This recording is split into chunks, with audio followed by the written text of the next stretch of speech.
மிதுனராசிக்காரர்களுடைய plus அப்படின்னா பேச்சாற்றல், படிப்புனா இப்போ விஷயங்களை கிரகித்து கொள்வது, டெக்னாலஜி, காற்று, வேகமாக பரவுவது, நகைச்சுவை தன்மை, நல்ல தூதர்களாக இருப்பது, இதெல்லாமே மீடியேட்டர்ஸாக இருப்பது, இதெல்லாம் இவர்களுடைய ப்ளஸ் பாயிண்ட்.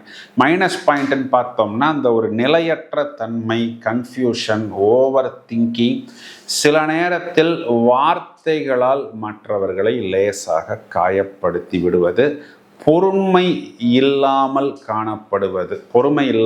காணப்படுவது, மேலும் இவங்கள்ட்ட ஏதாவது ஒரு விஷயத்தை சொன்னால் அதனை ரகசியமாக வைத்து கொள்ளாமல் கொஞ்சம் ஓப்பனாக எல்லாரிடமும் சொல்லிவிடுவது, அதுதான் காற்றில் பரவுவது அப்படின்னு சொல்லலாம்.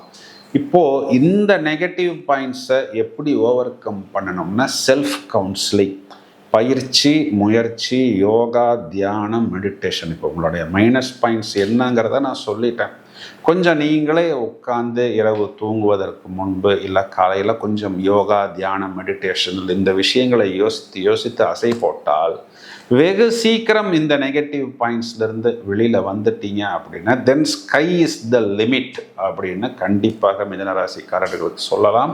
இவர்களுடைய லக்கி நம்பர்ஸ் அப்படின்னா நம்பர் 5 and 6. இந்த 2 நம்பருமே இவர்களுக்கு நல்ல ஏற்றத்தையும் முன்னேற்றத்தையும் ஏற்படுத்தி கொடுக்கும். மரகத பச்சை, வைரம், இந்த 2 ரத்தினத்தையும் இவர்கள் அணிந்து கொள்வதன் மூலம் கண்டிப்பாக இவர்களுக்கு அந்த ஹெல்த்து, வெல்த், ப்ராஸ்பெரிட்டி அப்படிங்கிறது ஏற்படும்.